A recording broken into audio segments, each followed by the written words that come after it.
All right, so you've been sending in notes about waking up at 3:20 a.m. Yeah. and it's got you thinking, like, is this just a sleep thing, Hmm. or could there be something more to it? You've Yeah. gathered some spiritual reflections, Right. and you're ready to explore this. So Definitely. let's dive in. It's really interesting. You know how something so personal, like Yeah. waking up in the middle of the night, can connect to Mm. centuries Wow, yeah. of spiritual interpretation. Right. Maybe it's not just about sleep, Hmm. but about being open to a different kind of message. Okay, I'm intrigued. I have to admit, the idea of a 3:0 a.m. message is a bit spooky, Yeah. but I'm open to exploring this. Well, let's look at the idea of divine guidance. Okay. The source suggests that those 3:0 a.m. wake-ups could be a way of getting your attention, a little tap on the shoulder from something bigger than ourselves. Like a cosmic wake-up call. Instead of hitting snooze, we should be hitting the pay attention button. Exactly, and rather than just lying there worrying, Right. the source suggests using that time for reflection, maybe some prayer or meditation. Okay. What resonates with you about that idea? It makes me think about those times when I can't sleep and my mind is racing with ideas. Mm. Maybe instead of tossing and turning, I should grab a notebook and jot those thoughts down. Right. Could those be the messages I'm supposed to be receiving? That's a great point. Yeah. The source emphasizes that God's word can light our path, and maybe that light shines brightest in those quiet hours. Yeah. It's about actively seeking direction, not just waiting for it to hit us over the head. So if I'm constantly waking up at 3 a.m. with the same thought or idea swirling in my head, maybe that's a sign I should explore it further. It's certainly worth considering. Maybe we should view them as a time for tuning in to a different frequency. I'm starting to see this in a whole new light. Good. But what about those times when the feeling at 3:0 a.m. isn't about personal guidance? Right. What if it's something else? Well, that brings us to another fascinating concept. Intercession. Okay. Perhaps you're being woken up not for your own sake, but to pray for others. The source describes it as becoming a channel of blessings at 3:30 a.m. Yeah. I love that imagery. Right. It's like instead of being consumed by my own worries, Right. I can use that time to send positive energy out into the world. That resonates with the idea that we're all interconnected. Mm-hmm. Even if we don't always know how to pray or Right. what to say, Yeah. perhaps we can still be a conduit for good. Okay. The source even mentions that even when we don't have the words, Mm-hmm. a higher power is always interceding on our behalf. That's comforting, especially if you wake up feeling overwhelmed or anxious. Yeah. Instead of focusing on those negative feelings, maybe we can shift our attention outward Right. and offer support to those in need. It's a powerful reframing of that 3:0 a.m. experience. Yeah, definitely. But I'm curious, what do you think about the idea of spiritual warfare? Okay. The source talks about 3:0 a.m. being a time of heightened spiritual activity, Yeah. possibly even a battle against negative forces. Okay, that definitely brings a bit of an edge to things. Yeah. Spiritual warfare sounds intense. Mm-hmm. Do you think that means we should be afraid? Not necessarily. Okay. The source emphasizes that we shouldn't fear the night, Okay. but rather use prayer and faith as sources of strength. So instead of letting anxiety take over, Mm. we can use those 3:0 a.m. wake-up calls as a reminder to tap into something bigger than ourselves. Exactly. Yeah. They even quote a powerful passage about the strength we have within being greater than any external force. Right. And they suggest that practices like fasting can help Yeah. clear the mind and focus our spiritual energy during those early morning hours. So maybe instead of reaching for my phone when I wake up at 3 a.m., Mm-hmm. I should be reaching for something to ground me spiritually. Yeah. That's a really interesting perspective. And it ties in nicely with the next concept the source explores. Repentance and renewal. Okay. Maybe those 3 a.m. wake-up calls are a chance for some deep soul searching. Is it about dwelling on our mistakes and feeling guilty? Not at all. Okay. The source frames it as a positive opportunity for self-reflection and growth. It's about honestly assessing our lives Yeah. and identifying areas where we might need to make changes. Like a spiritual inventory check. Precisely. Okay. They even reference a passage about how genuine remorse can lead to positive change and a sense of peace.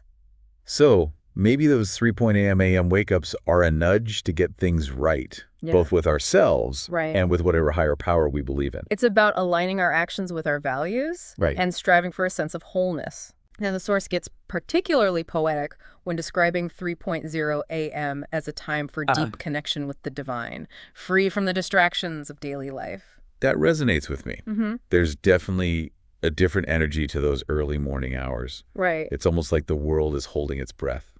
The source mentions a beautiful psalm about longing for a connection with God. It's like having a private audience with the divine. What do you think about using that quiet time for worship and personal reflection? I think it's a wonderful idea. Yeah. The source suggests using music, scripture, or just quiet contemplation to deepen that connection. Yeah. It's about creating a sacred space, even if it's just in your own mind. That makes me think about those times when I've woken up at 3 a.m. and felt a sense of peace and clarity. Right. Maybe I was tapping into something bigger than myself without even realizing it.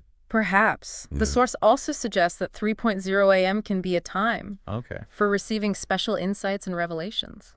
They even recommend keeping a journal to jot down any thoughts or ideas that come to you during those early morning hours. Because sometimes those 3.0 a.m. thoughts can feel incredibly profound, right? Yes. Like they're coming from somewhere deep within us. Exactly. Yeah. And this source encourages us to trust those insights, even if they don't make immediate sense.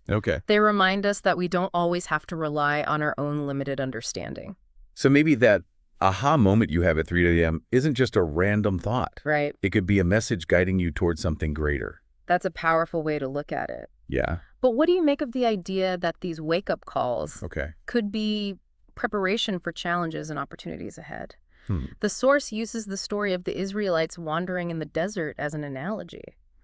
It's like we're being put through a spiritual boot camp to prepare us for whatever lies ahead. In a way, yes. The message seems to be that even when we feel lost and uncertain, we're being provided for and guided.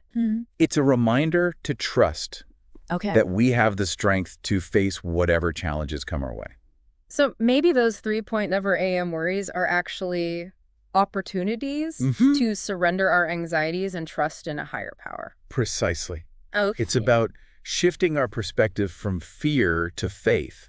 And recognizing that we're not alone in this journey. That's a comforting thought. Yeah. Especially when those 3.0 a.m. anxieties start to creep in. But we're just scratching the surface here. Oh, really? There's so much more to explore about the potential meaning and purpose behind these 3.0 a.m. wake-up calls. This is definitely giving me a lot to think about. Yeah. I'm ready to dive even deeper into this. Good. What else does the source have to say? Well, this is where things get really practical. The source talks about using those early morning hours for personal growth and self-improvement. It's not just about receiving messages, but about taking action. I like that. Yeah. So it's not enough to just have these profound insights at 3.0 a.m. We need to do something with them. Exactly. They suggest using this time for self-reflection, goal setting, and identifying areas where we want to grow. It's about partnering with a higher power to create positive change in our lives. I can see how that would be incredibly empowering. Instead of dreading those wake-up calls, we can view them as a chance to take control of our lives and work towards becoming our best selves. And this leads us to another intriguing possibility, the idea of missions and service. The source suggests that maybe you're being woken up to prepare for some kind of purpose that's bigger than yourself. So those 3.0 a.m. brainstorms aren't just random ideas. They could be the seeds of something truly impactful. It's certainly possible. The source connects this idea to a call to spread a positive message and make a difference in the world. It's about being open to how we might be called to serve others. That's inspiring. Yeah. It makes me think about those times when I've woken up with a burning desire to help someone or make a change in my community. Maybe those weren't just fleeting thoughts, but a call to action. Perhaps those were nudges from something greater guiding you toward your purpose. Interesting. And finally, the source talks about 3.0 a.m. as a time to pray for justice and positive action in the world. So it's not just about personal growth and spiritual connection, but also about our responsibility to make the world a better place. Exactly. The source emphasizes that true righteousness involves working towards justice and compassion for all. That's a powerful message. It is. Especially given all the challenges and injustices we see in the world today. maybe those 3.0 a.m. wake-up calls are a reminder to not only focus on our own spiritual journeys, but also to work towards a more just and compassionate world. It's about aligning our hearts and actions with a higher purpose and striving to make a positive impact. Wow, I had no idea. There could be so many layers of meaning to those 3.0 a.m. wake-up calls. Yeah. This is definitely giving me a new perspective. And we've only just begun to explore the possibilities. Hold on, are you telling me there's even more? I'm already feeling like my mind is blown wide open, but I'm ready for more. Good. Let's keep digging. All right, let's dive back in and see what other insights we can uncover about the mystery of those 3.0 a.m. wake-up calls. Okay, so we've talked about all these potential spiritual interpretations. Right. But let's be real for a second. Yeah. How do we know if what we're experiencing at 3.0 a.m. is truly a message? Right. And not just our brains doing some weird nighttime gymnastics? That's where discernment comes in. Okay. The source talks about this idea of carefully considering the thoughts and feelings that arise during those quiet hours. Right. It's about paying attention to the recurring themes, the ones that just keep coming back. So not every random thought at 3.0 a.m. is a divine message. Right. But the ones that really stick with us, the ones that feel important, those are worth exploring further. Exactly. Okay. And they also recommend checking those insights against something bigger than ourselves. Okay. It could be your own personal values, a spiritual text, or even seeking advice from a trusted mentor or friend. It's like having a sounding board to bounce those ideas off of and see if they resonate with something deeper. And the source also acknowledges the practical side of things. Right. They know that constantly waking up at 3.0 a.m. can mess with your sleep schedule. For sure. And no matter how spiritually meaningful it might be, you still need to function in the real world. Preach. I'm all for exploring deeper meanings. Yeah. But I still need to be able to show up for work and not look like a zombie. So they offer some practical tips for dealing with the sleep disruptions. Things like creating a relaxing bedtime routine, avoiding caffeine before bed, those kinds of things. So it's about finding that balance between honoring the potential spiritual significance of those wake-up calls and taking care of our physical well-being. Exactly. Okay, makes sense. And they also make a point of saying that if the wake-up calls are chronic, it's always a good idea to rule out any underlying medical conditions. Okay. Sometimes a good night's sleep just requires a chat with your doctor. Always good advice. Yeah. But what I find really interesting is how this source frames 3.00 a.m. wake-up calls as opportunities rather than burdens. Right. It's not about fear or dread, but about growth and possibility. That's what makes this perspective so refreshing. Yeah. It's about embracing those quiet moments of introspection and seeing where they might lead us. Even if you're not particularly spiritual? Yeah. I think there's still a lot of wisdom in that approach. Absolutely. Paying attention to our thoughts and feelings, especially in those quiet moments when we're not distracted by the outside world. Right. That's valuable in itself. It's about tapping into that inner wisdom that we all possess, the kind that often emerges when the world is still and we can finally hear our own inner voice. And maybe, just maybe, that inner voice is trying to tell us something important. Something that could lead us to a more fulfilling and meaningful life. Okay, you've convinced me.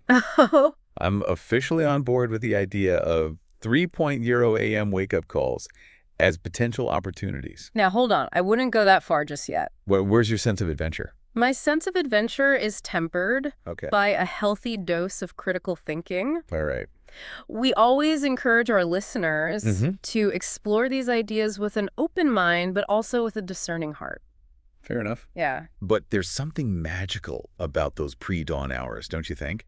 Magical. Perhaps. Yeah. But also potentially very revealing. Okay. So what's the takeaway here? Right. What do we want our listeners to do with all this information? Well, I think the key is to pay attention. Yeah. To notice those 3.0 a.m. wake-ups.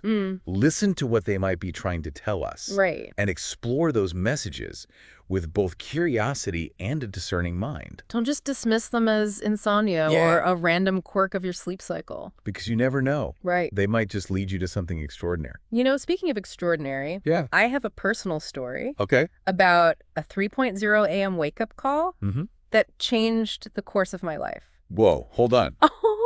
You can't just drop a bombshell like that and not tell the story. Patience, my friend. Okay. Patience. We've got more ground to cover today before we delve into personal anecdotes. Fine, but you owe me a story later. Now, to recap where we are, we've talked about the potential spiritual significance of these 3.0 a.m. wake-up calls, the different kinds of messages they might contain, and the importance of both discernment and critical thinking. And we've also touched on the practical side of things, like managing sleep disruptions and remembering to consult with medical professionals when needed. But I think what's resonated most with me is this idea of reframing those wake-up calls as opportunities rather than burdens. It's about shifting our perspective from fear and annoyance to a sense of possibility. It's about embracing those quiet moments of introspection. And seeing where they might lead us. Who knows? Maybe those 3.0 a.m. musings will spark a creative breakthrough or lead to a deeper connection with your inner self. The possibilities are endless. They are. But I think it's important to remember that this is a journey, not a destination. It's about paying attention, listening to your intuition, and taking things one step at a time. And being kind to yourself along the way. Because let's face it, waking up at 3 a.m. is never going to be easy. True that. Yeah. But hey, at least now we have a whole new way of looking at those middle-of-the-night adventures. So the next time you find yourself staring at the clock at 3 a.m., remember this conversation. Take a deep breath. Yeah. Embrace the quiet and see what unfolds. You might just be surprised by what you discover. Okay, but what if it's not about grand artistic visions or connecting with the other side? What if those 3 a.m. wake-ups are more about feeling anxious? Like your mind is suddenly hyper-aware of all the things that could go wrong. That's an important point. Yeah. The source acknowledges that those anxious 3 a.m. moments are common, and they offer a really interesting perspective on how to handle them. They talk about reframing those worries as opportunities for what they call surrender. Surrender. Does that mean just giving up and letting anxiety win? No. It's more about acknowledging the worry. But instead of getting caught in a spiral of what ifs, consciously handing those anxieties over to something bigger than yourself. So it's like saying, okay, I see you worry, but I'm not going to let you run the show. That's a great way to put it. The source believes that those moments of surrender, even if they're brief, can be incredibly powerful. They suggest that instead of fighting those anxious thoughts, we can try offering them up to whatever higher power we believe in. Or even just to the universe itself. That's a really different approach to anxiety. Instead of resisting it, we're sort of acknowledging it and then letting it go. Exactly. And they suggest that this act of surrender can create space for a deeper sense of peace and trust to emerge. It's like saying, I'm not in control of everything, and that's okay. That's a powerful message. It is. Especially in a world that often tells us we need to have it all figured out. And it reminds us that even in those moments of uncertainty, we're not alone. Okay, I'm starting to see how those 3.0 a.m. wake-up calls, even the anxious ones, can be opportunities for growth. And it's all about perspective, right? Yeah. We can choose to see those moments as interruptions or invitations. So if we choose to see them as invitations, what are they inviting us to do? Well, that's where things get really interesting. The source suggests that those 3.0 a.m. wake-up calls, especially the ones that come with a sense of urgency or inspiration, might be a call to action. A nudge from the universe to step into our purpose. Ooh, I like that. So all those late-night brainstorming sessions I've had, those bursts of inspiration that seem to come out of nowhere. Maybe those weren't just random occurrences. Maybe those were signs I was being called to do something more with my life. It's definitely a possibility worth considering. The source emphasizes that those 3.0 a.m. moments can be a time when we're especially attuned to our intuition and our higher purpose. So instead of hitting the snooze button, I should be grabbing my notebook and jotting down those ideas, no matter how crazy they might seem at the time. Exactly. The source believes that those ideas could be the seeds of something truly amazing, something that could change your life or even the world around you. That's incredibly inspiring. It is. But how do we know if it's a genuine call to action? Or just a case of late-night overthinking fueled by too much caffeine? Well, they suggest paying attention to the energy behind those ideas. Okay. Do they fill you with a sense of excitement and purpose? Do they feel aligned with your values and your deepest desires? So it's not just about any random idea that pops into our head, Right. but the ones that really resonate with us on a deeper level. Exactly. Yeah. And they also recommend testing those ideas against reality. Right. Do they seem feasible? Do they align with your skills and resources? So it's not about blindly following every whim, right, but about discerning which ideas are worth pursuing further. Precisely. Yeah. And they emphasize the importance of taking action, even if it's just a small step at first. Right. The idea is to build momentum and trust the process. Okay, this is all starting to make sense. Good. But there's one thing I'm still curious about. Okay. Earlier, we talked about the spiritual aspects of 3.0 a.m. wake-up calls. Like spiritual warfare and a need for spiritual armor. Right. Is there a connection between those ideas and this idea of taking action in the real world? That's a great question, and I think there's definitely a connection. Okay. See, the source isn't suggesting we should be afraid of the night. Right. Or become overly fixated on spiritual battles. Yeah. Instead, they're saying that we can use those moments of quiet reflection to tap into our inner strength and clarify our purpose. So it's not about fighting external demons, but about overcoming our own internal obstacles. Okay. And once we've done that inner work, once we've connected with our deepest values and aspirations, we can then take those insights and apply them to our actions in the world. So it's like those 3.0 a.m. wake-up calls are a training ground for living a more purposeful and aligned life. That's a great way to put it. Okay. It's about using those moments of heightened awareness to become more conscious, more intentional, and ultimately more effective in creating the kind of life we want to live and the kind of world we want to see. Okay, I'm really starting to see the bigger picture here. Good. Those 3.0 a.m. wake-up calls, even though they can be frustrating at times, might actually be guiding us towards something greater. And what's beautiful about this perspective is that it gives us agency. We're not just passive recipients of these wake-up calls. We have the power to choose how we respond to them. So the next time I find myself staring at the ceiling at 3 a.m., I can choose to see it as an opportunity for growth, connection, or even a call to action. Exactly. Right. And remember, it's all a process. Right. Some nights you might just need to focus on getting back to sleep. Other nights you might feel inspired to journal or meditate. And still other nights you might be struck with an idea that changes the course of your life. That's what I love about this deep dive. It's not about finding one right answer. But about exploring all the possibilities and finding what works for us individually. Exactly. Okay. And the most important thing is to approach those 3.0 a.m. moments with curiosity, compassion, and a willingness to listen to what they might be trying to tell us. Well said. I think we've covered a lot of ground today. We have. We've explored the spiritual, the practical, the creative, and even the anxiety-inducing aspects of those mysterious 3 a.m. wake-up calls. And hopefully we've given our listeners some food for thought and maybe even some reassurance that they're not alone in those middle-of-the-night adventures. I know. I've learned a lot. Good. And I'm definitely going to be paying more attention to those early morning hours from now on. Remember, whether you view those wake-up calls as a spiritual message, a sign of stress, or just a random quirk of your sleep cycle, the most important thing is to listen to your body and your intuition. Take care of yourself. Be open to new possibilities. And maybe, just maybe, those 3 a.m. moments will become something you actually look forward to. Or at least something you can approach with a sense of curiosity rather than dread. Well said. Okay. And that's a wrap on another deep dive. Great. Thanks for joining us. Until next time, stay curious, stay open-minded, and sweet dreams.